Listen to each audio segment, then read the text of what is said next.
ஒரு மகிழ்ச்சியான செய்தி. இதயம் நல்லெண்ணெயின் விலை லிட்டருக்கு ரூபாய் 105 குறைஞ்சிருக்கு. செப்டம்பர் 2023ல 1 லிட்டர் இதயம் நல்லெண்ணெயின் அதிகபட்ச விலை ரூபாய் 503. ஆனா இப்ப 1 லிட்டர் இதயம் நல்லெண்ணெயின் விலை ரூபாய் 398 மட்டும்தான் தமிழ்நாட்டுல. அப்ப இனிமே எல்லாரும் இதயம் நல்லெண்ணெய் வாங்கலாம் இல்ல? நிறைய பேர் புழுக்கத்துல உட்கார்ந்துருக்கீங்க, நல்லா தெரியுது, எல்லாம் கையில விசிறியோட இருக்கீங்க. அதை விட ஒரு முக்கியமான காரணம், ஒன்றிய அரசு நம்ம மீது, தமிழகத்தின் மீது ஒரு பண நெருக்கடியை உண்டு பண்ணுகிற செயலை செய்து கொண்டிருக்கிறது. நிதி நெருக்கடியை உண்டு செய்கிறார்கள். நம்முடைய மாவட்ட செயலாளர் சொன்னார், அவர் நிதி நெருக்கடி என்னவென்று சொன்னால், முன்மொழி கொள்கை ஏற்றுக்கொண்டால் தான் நாங்கள் உங்களுக்கு பணம் தருவோம் என்று சொல்லி 2200 கோடியை தராமல் இன்றைக்கு வேறு மாநிலங்களுக்கு தந்திருக்கிறார்கள் ஒன்றிய அரசு. அது மட்டுமல்ல, நாம் செய்கிற திட்டங்கள், எல்லா திட்டங்களுக்கும் நம்மிடம் வரியை வாங்கி கொண்டு நமக்கு தர வேண்டிய பணத்தை தராமல் தாமதப்படுத்துவதும் குறைப்பதும், அப்படி தாமதப்படுத்தி குறைப்பதோடு மட்டுமல்ல, நிதியே தராமல் இருக்கிற ஒரு ஒன்றிய அரசாக இன்றைக்கு இந்திய அரசு இருந்து கொண்டிருக்கிறது. அதனுடைய பிரதமர் மோடி அவர்கள் இன்றைக்கு தமிழகத்தை ஒரு நிதி நெருக்கடியிலே கொண்டு வர வேண்டும் என்ற நோக்கத்தோடு செயல்பட்டு கொண்டிருக்கிறார்கள். இன்னும் சொல்ல போனால் உங்களுக்கு புரிகிற வகையிலே சொல்கிறேன். நமக்கு கடந்த ஆண்டு 3 புயல் வந்தது. 3 புயலிலும் நமக்கு 36,000 கோடி தேவை என்று தமிழ்நாடு அரசின் சார்பாக ஒன்றிய அரசுக்கு கொடுக்க போது அவர்கள் வெறும் தந்தது வெறும் 200 கோடி மட்டும்தான். அவர்கள் நிதியை தரவில்லை. இந்த 200 கோடி கூட எப்படி என்று சொன்னால், அந்த பேரிடர் மேலாண்மைக்காக ஒவ்வொரு ஆண்டும் 600 கோடி ரூபாய் நமக்கு ஒன்றிய அரசிலிருந்து வர வேண்டிய தொகை நமக்கு தமிழ்நாடு அரசுக்கு, அந்த தொகையை கூட தராமல் இழுத்தடித்து கடைசியாக கொடுத்திருக்கிறார்கள். இதுதான் இன்றைக்கு ஒன்றிய அரசு தமிழக அரசின் மீது நிதி நெருக்கடியை கொண்டு வருகிறார்கள். அந்த நம்முடைய திட்டங்களை நாம் நிறைவேற்ற வேண்டும். ஒரு பக்கம் பிஜேபிக்காரர்கள் என்ன சொல்கிறார் என்று சொன்னால், அரசியலை தேர்தல் நேரத்தில் சொன்ன வாக்குறுதியை நிறைவேற்றவில்லை என்று சொல்கிறார்கள். ஒரு சில எதிரில் இருக்கிற அதிமுக காரர்கள் எடப்பாடி பழனிசாமி என்ன சொல்கிறார் என்று சொன்னால், நீங்கள் தேர்தல் வாக்குறுதியை நிறைவேற்றவில்லை என்று பேசுகிறார்கள். யார்? இவர்கள் 2 பேரும் சேர்ந்து அவருடைய காலத்தில் எந்த திட்டமே நிறைவேற்றாதவர்கள் சொல்லி இன்றைக்கு நம்மை பார்த்து தேர்தல் நெருக்கடியை, தேர்தல் அறிக்கையை நீங்கள் முழுமையாக செயல்படுத்தவில்லை என்று சொல்கிறார்கள். ஆனால் நடப்பது என்னவென்று சொன்னால், தேர்தல் நேரத்தில் சொன்ன வாக்குறுதிகள் 600க்கும் மேற்பட்ட வாக்குறுதிகளிலே 500 வாக்குறுதிகளுக்கு மேலாக நிறைவேற்றி, சொல்லாத வாக்குறுதியை நிறைவேற்றி தருகிற ஒரு அரசாக நம்முடைய முதலமைச்சர் தளபதி அவர்கள் செயலாற்றி கொண்டிருக்கிறார்கள். சரி, இப்போது இது நிதி நெருக்கடி செயலாற்று என்று வந்திருந்தால், இப்போது வருகிற புதிய திட்டம் என்று ஒன்று சொன்னால், தமிழ்நாட்டிலிருந்து தொடர்ந்து 2014ஆம் ஆண்டிலிருந்து இன்று வரை நடைபெறுகிற அனைத்து தேர்தல்களிலும் திமுக தோழமை கட்சிகள் வெற்றி பெற்று வருகிறது. ஜெயலலிதா இருக்கும்போது வெற்றி பெற்றார். 35-38 இடங்களை வெற்றி பெற்றார். அதற்கு பிறகு 40க்கு 40 என்ற வகையிலே தொடர்ந்து திமுக வெற்றி பெறுகிறது. ஆனால் மிருகப்பெற மெஜாரிட்டி வைத்துக் கொண்டு அவர்கள் நமக்கு இந்த 40 பேருக்கு எந்த மதிப்பும் இல்லை. நாம் சொல்கிற திட்டங்களை நிறைவேற்றுவதில்லை, நாம் சொல்கிற கோரிக்கையை நிறைவேற்றுவதில்லை. அவர்கள் நினைத்தது தான் செய்கிறார்கள். அப்படி நினைத்தது செய்கிற போது இப்போது இருக்கிற 40 பேருக்கு நம்ம சொல்றதை கேட்கலன்னா, இப்போ 31 பேர் தான் புதுசாக வர. இப்போது வருகிற மக்கள் தொகை கணக்கெடுப்பில் 31 தான் வருகிறது. இப்போது இருக்கிற கணக்கு என்னவென்று சொன்னால், 2020 ஏற்கனவே 1971 மக்கள் தொகை கணக்கெடுப்பின்படி தமிழகத்திற்கு 7.14% நமக்கு பாராளுமன்ற உறுப்பினர்கள் இருக்க வேண்டும். அது இப்போது 39 பேர் இருக்கிறார்கள். அதே உத்தரப்பிரதேசத்தில் எவ்வளவு பேர் இருக்கிறார் என்று சொன்னால் 15.14% இருக்கிறார்கள். 80% அவர்கள் 80 உறுப்பினர்கள் இருக்கிறார்கள். இப்போது புதிய வருகிற சட்டப்படி அவர்கள் எடுத்தால் உத்தரப்பிரதேசம் 138 இடம் வருகிறது, நமக்கு 31 இடமாக குறைகிறது. 80லிருந்து 138 நமக்கு 39லிருந்து 31 வருகிறது. ஏற்கனவே 40 பேரை வைத்துக் கொண்டே நம்மால் ஒன்றும் செய்யவில்லை, முடியவில்லை என்று சொன்னால் 31 பேரை வைத்துக் கொண்டு நாம் என்ன நம்முடைய குரல் வலையை நெருக்கிறார்கள். சரி, எதற்காக இந்த திட்டம்? இதை 5 ஆண்டு காலத்துக்கு முன்பே RSS அந்த திட்டத்தை நிறைவேற்றி இருக்கிறது. 820க்கு மேற்பட்ட பாராளுமன்ற உறுப்பினர்களை கொண்டு வர வேண்டும் என்பதற்காக புதிய பாராளுமன்ற கட்டிடத்தை கட்டுகிறார்கள். ஏற்கனவே 543 பேர், இவர்கள் 820 பேர் உட்காருகிற அளவுக்கு ஒரு புதிய கட்டிடத்தை கட்டி 4 ஆண்டுகளுக்கு முன்பே இந்த திட்டத்தை தீட்டி இப்போது நிறைவேற்றுவதற்காக வருகிறார்கள். தளபதி அவர்கள் முழித்துக் கொண்டார், நேரடியாக பேசினார். நீங்கள் எங்களுடைய பாராளுமன்ற உறுப்பினர்களை குறைத்தால் நாங்கள் ஒத்துக்கொள்ள முடியாது. எங்களுக்கு என்ன வட மாநிலங்களில் என்ன சதவீதம் தருகிறீர்களோ அதே சதவீதம் எங்களுக்கும் தர வேண்டும் என்று சொன்னார். தீர்மானம் சட்டமன்றத்தில் தீர்மானம் நிறைவேற்றினார். தீர்மானம் நிறைவேற்றியது மட்டுமல்ல, தமிழகத்தில் இருக்கிற அனைத்து கட்சியும் கூட்டம் போட்டார். அதில் 4 கட்சிகள் வரவில்லை, மற்ற அனைத்து கட்சிகளும் வந்தார்கள். ஒருமித்த கருத்தாக தீர்மானத்தை நிறைவேற்றி எப்படி வட மாநிலங்களில் இருப்பதை போல தென் மாவட்டங்களுக்கு வேண்டும் என்று தீர்மானத்தை நிறைவேற்றினார்கள்.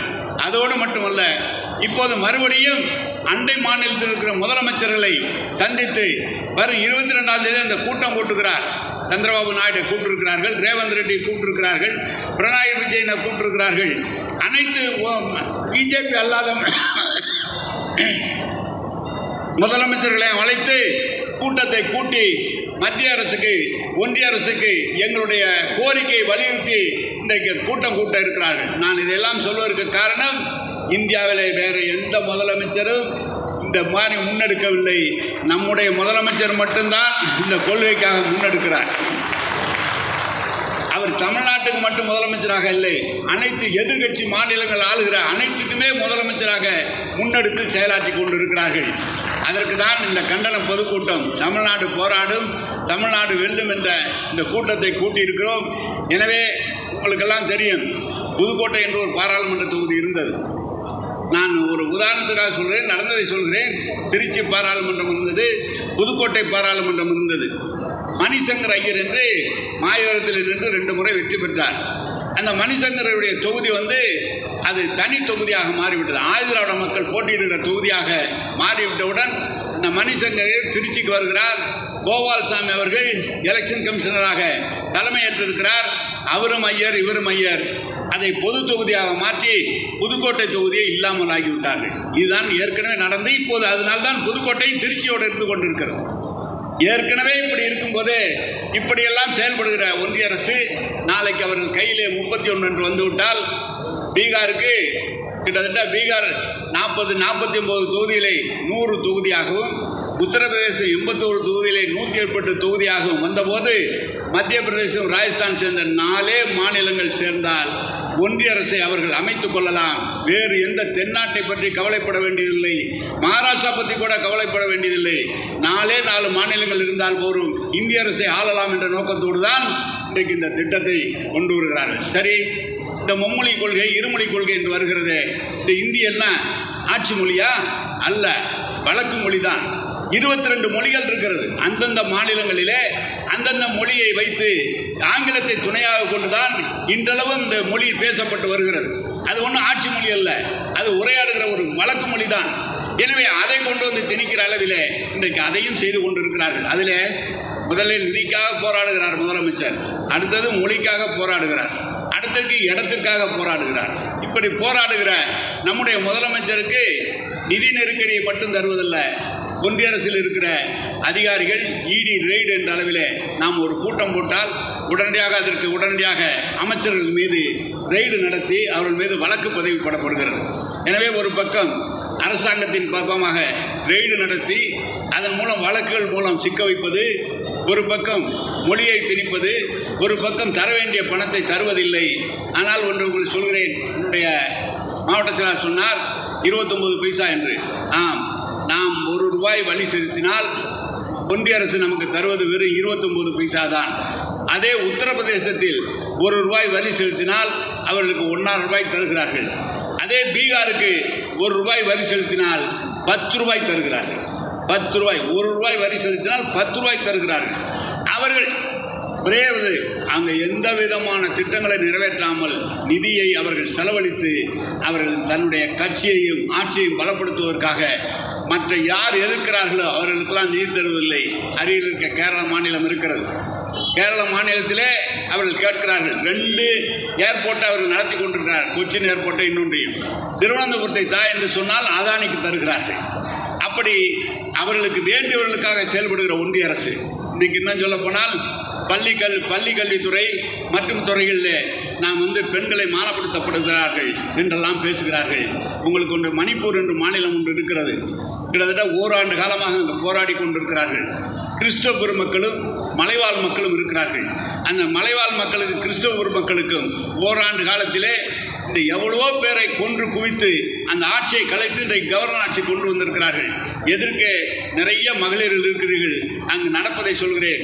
ஒரு பெண்ணை மானபங்கப்படுத்தி நிர்வாணப்படுத்தி 1000 ஆண்கள் கூட அசிங்கப்படுத்துகிற நிலை இன்றைக்கு மணிப்பூரில் நடந்து கொண்டிருக்கிறது. அந்த பிரதமர் இதுவரை இந்த 1.5 ஆண்டு காலத்தில் அங்கு ஒரு முறை கூட செல்லவில்லை. ஏன்னா அவர்கள் நம்மளை பார்த்து சொல்கிறார்கள் இங்கு தவறு நடக்கிறது என்று. தவறு நடக்கிறது என்றால் உடனடியாக நடவடிக்கை. தளபதியிடம் முதலமைச்சரிடம் யாரும் தப்பிவிட முடியாது. யார் சொந்த கட்சிக்காரர்களே தவறு செய்தாலும் நிச்சயமாக நடவடிக்கை அவர்கள் மீது பாயும் என்ற நிலையிலே தான் நம்முடைய தலைவர்கள் நடத்தி கொண்டிருக்கிறார்கள். இங்கு இருக்கிற பெரியாரை பற்றி அசிங்கமாக பேசுகிறார்கள். மாவட்ட செயலாளர் சொன்னார், பெரியார் இருக்கிறதுனால்தான் இவ்வளவு மகளிர் எல்லாம் எதிரே அமர்ந்திருக்கிறீர்கள் என்றெல்லாம் சொன்னார்கள். எனவே இந்த ஆட்சி பெரியாராக, அண்ணாவாக, கலைஞராக அவருடைய கொள்கையின் வழி நின்று நம்முடைய முதலமைச்சர் சிறப்பானது ஒரு ஆட்சியை தமிழக மக்களுக்கு வழங்கியிருக்கிறார்கள். நான் இந்த கொள்கை வழியாக நான் பேசியது இன்றைக்கு நம்முடைய கழகாட்சி தோன்றியதில் இந்த 4 ஆண்டு காலத்தில் திருச்சியினுடைய வளர்ச்சி எப்படி இருக்கிறது என்று நான் சொல்ல விரும்புகிறேன். திருச்சியில் கிட்டத்தட்ட 5000 கோடி ரூபாய்க்கு உள்ள வளர்ச்சி திட்டங்களை வேறு எந்த மாவட்டத்திற்கு இல்லாமல் திருச்சிக்கு மட்டுமே வழங்கியிருக்கிறார்கள். அது அனைத்து சாலைகளும் புதுப்பிக்கப்பட்டிருக்கிறது. உயர்கொண்டான் கால்வாய், நாங்கள்லாம் உங்களை பார்க்க அருகில் இருக்கிற கால்வாய் தான். நாங்கள்லாம் சிறு பிள்ளையாக இருக்கின்ற போது இதெல்லாம் பெண்கள் நிறைய பேர் குளித்து கொண்டிருந்தார்கள். ஆனால் இன்றைக்கு இந்த சாக்கடை நீர் கலக்கிற காரணத்தால் யாரும் குளிக்க முடியவில்லை. இதை மாற்றுவதற்காக 380 கோடி ரூபாய்க்கு ஒரு திட்டம் தீட்டியிருக்கிறார்கள். அனைத்து சாக்கடை நீரெல்லாம் மாற்றுவதற்காக நம்முடைய முதலமைச்சர் திட்டம் தீட்டியிருக்கிறார். எனவே இது அருகில் இருக்கிறதாக சொல்கிறேன். பேருந்து நிலையம் 500 கோடி, டெர்மினல் 150 கோடி, மார்க்கெட் 220 கோடி, மருத்துவமனை கிட்டத்தட்ட 100 கோடி ரூபாயில் புதிய கட்டிடம், புதிய காவிரி பாலம், புதிய சாலைகள், புதிய நூலகம் 300 கோடி ரூபாயில் புதிய நூலகம், ஐடி பார்க் வேலை தருவதற்காக 500 கோடி என்று இதெல்லாம் காட்டிலும் எலிவேட்டட் ஹைவே, இன்றைக்கு மேல் பாலம் அமைப்பதற்காக 3000 கோடி ரூபாய் என்று அனைத்து திட்டங்களுமே தமிழகத்தை நோக்கி நம்முடைய திருச்சியை நோக்கி வந்திருக்கிறது. திருச்சியில் இருக்கிற நகரத்தில் இருக்கிற மக்கள் உங்களுக்கு ஒன்று சொல்ல விரும்புகிறேன். திருச்சியிலே பட்டா தருவது என்பது மக்கள் 40 ஆண்டு காலம் 30 ஆண்டு காலம் குடியிருக்கிறார்கள். நாங்கள் ஏற்கனவே கலைஞரிடம் அனுமதி பெற்று ஒரு 2000 பேர் கொடுத்திருக்கிறோம். இப்போது எங்களிடம் பட்டா தர வேண்டும் என்று கேட்டிருக்கிறவர்கள் கிட்டத்தட்ட 7000 பேர் கேட்டிருக்கிறார்கள். அதுக்கு தான் முதலமைச்சரிடம் சொன்னபோது முதலமைச்சர் ஒரு திட்டத்தை இப்போது அமைச்சரவையில் நிறைவேற்றி தந்திருக்கிறார். அதன்படி மாவட்ட ஆட்சித்தலைவரே பட்டா தரலாம் என்று தமிழகம் முழுவதும் இருக்கிற நகர்ப்புறத்தில் வாழ்கிற மக்களுக்கு அந்த திட்டத்தை தந்திருக்கிறார்கள். திட்டத்தோடு மட்டுமல்ல, ஒரு ஆண்டுக்கு 2 லட்சம் வீடுகள் கட்டித்தரவும் நம்முடைய முதலமைச்சர் சொல்லியிருக்கிறார்கள். எனவேதான் இது ஒரு சிறப்பான ஆட்சியாக அவர்களால் எதையும் ஒன்றிய அரசால் ஒன்றும் செய்ய முடியவில்லை. இன்றைக்கு அதிமுகவுடைய அவர் தலைவர் எடப்பாடி பழனிசாமி சொல்கிறார், அதிமுகவில் இருக்கிறவரெல்லாம் திமுக அமைச்சரோடு உறவாக இருக்கிறார்கள், அவர்களை நான் ஒழித்து கட்டி விடுவேன் என்றெல்லாம் ஜூம் மீட்டிங்கில் பேசுகிறார் சொன்னால், நாங்கள் எங்களுக்கு கட்சி பெறுதல்ல, இந்த திருச்சியினுடைய வளர்ச்சி, திருச்சியினுடைய மக்கள் யாராக இருந்தாலும் அவர்களுக்கு இந்த காலத்தில் என்ன செய்ய வேண்டுமோ அதை செய்வதுதான் எங்களுடைய முழு குறிக்கோளாக இருக்கிறது. அதனால்தான் திருச்சியிலே 100% வெற்றியை பெற்றிருக்கிறோம். தொடர்ந்து நாங்கள் கேட்பது இந்த பணிகள் எல்லாம் தொடர, இன்னும் மக்களுக்கு நல்ல பல காரியங்கள் உங்களுக்கு தெரியும். ஏற்கனவே 10 ஆண்டு காலம் அவர்கள் ஆட்சியில் இருந்தார்கள். திருச்சியில் ஒரு கல் கூட எடுத்து வைக்கவில்லை. ஆனால் இந்த 4 ஆண்டு காலத்தில் எவ்வளவு காரியங்கள் செய்யப்பட்டிருக்கிறது திருச்சிக்கு என்பதை நான் உங்களுக்கு சொல்லியிருக்கிறேன். நீங்களும் அறிந்திருக்கிறீர்கள். இன்றைக்கு அப்படிப்பட்ட ஆட்சிக்கு உறுதுணையாக இருக்க வேண்டும் என்று கேட்டுக்கொள்வதற்கும், தமிழகத்தினுடைய உரிமைகளை விட்டுக்கொள்ளாமல் இருக்கிற ஆட்சியாக தமிழக முதல்வர் இருக்கிறார். அதே நேரத்தில் பாரதிய ஜனதா ஆட்சியில், அதிமுக ஆட்சியில் பழனிசாமி என்ன சொன்னாலும் தலையாட்டி அவர்கள் சொல்வதெல்லாம் கேட்டு நீங்கள் இங்கே இருக்கிற முஸ்லீம்கள் இங்கே இருக்கக்கூடாது என்று கையெழுத்து போடுகிறார். அவர் கையெழுத்து போட்டதனால்தான் உரிமை சட்டமே முஸ்லீம்கள் இங்கே தங்கியிருக்க அண்ணன் தம்பிகளாக இருந்தவர்களுக்கெல்லாம் கேள்விக்குறியாகப்பட்டது அவருடைய காலத்தில் தான். கேட்டால் நாங்கள் எல்லாம் சிறுபான்மை மக்களுக்கு ஆதரவாக இருக்கிறோம் என்றெல்லாம் சொல்கிறார்கள். அவர்கள் தான் கையெழுத்திட்டு அந்த சட்டத்தை கொண்டு வந்தார்கள். எனவே அப்படிப்பட்ட ஆட்சி இல்லாமல் தமிழக மக்கள் அனைவருக்கும் உரிமையை போராடுகிற ஆட்சியாக நம்முடைய முதலமைச்சர் ஆண்டு கொண்டிருக்கிறார். அவருக்கு என்றைக்கு உற்ற துணையாக இருக்க வேண்டும் என்று சொல்லி உங்களுடைய நல்ல வளர்ச்சிக்கு இந்த ஆட்சி உறுதுணையாக இருக்கும். எனவே தளபதி அவர்களுக்கு உறுதுணையாக இருக்க வேண்டும். மீண்டும் தமிழ்நாட்டுடைய முதலமைச்சராக வருவதற்கு நீங்கள் எல்லாரும் ஆதரவளித்து அளிக்க வேண்டும் என்று கேட்டு விடைபெறுகிறேன். நன்றி, வணக்கம். உறுதிமொழி கொஞ்சம் இருங்க, தாய்மார்கள் கொஞ்சம் இருங்க. உறுதிமொழி படிக்கிறார். யாருக்காகவும் எதற்காகவும் விட்டுத்தர மாட்டோம். தமிழ்நாட்டின் உரிமைகளுக்காக ஒன்றுபட்டு போராடுவோம். தமிழ்நாடு போராடும். தமிழ்நாடு வெல்லும்.